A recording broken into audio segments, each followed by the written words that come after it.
বাংলাদেশের Islamic foundation কর্তৃক চাঁদ কমিটি যেসব ভুলগুলো করতেছে, জাতীয় চাঁদ দেখা কমিটির যে কোনো দেশে হিলাল অর্থাৎ নতুন চাঁদ শনাক্ত হওয়ার সংবাদ গ্রহণ করছে না, বরং বাংলাদেশের ভৌগোলিক সীমার আকাশ দিগন্তে হিলাল নতুন চাঁদ শনাক্ত করে মাস শুরু করছে, যা শরীয়ত সম্মত নয়।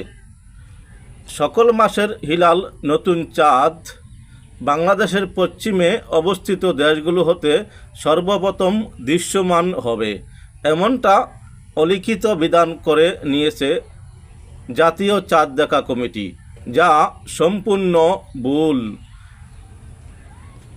প্রকৃত সত্য হলো 47% মাসের চাঁদ বাংলাদেশ এবং তার পূর্বে দিকে অবস্থিত দেশসমূহে সর্বপ্রথম দৃশ্যমান হয়।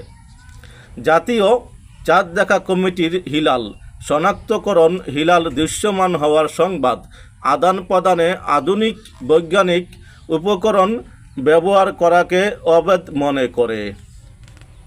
সূরা আর রহমান ও সূরা ইউনুস এর 5 নং আয়াতের আশ-শামস শব্দ থেকে সৌর ক্যালেন্ডার প্রণয়ন ও ব্যবহার করছে, অথচ আল কামার শব্দ থেকে চাঁদ ক্যালেন্ডার প্রণয়ন ও ব্যবহারকে অবৈধ মনে করছে।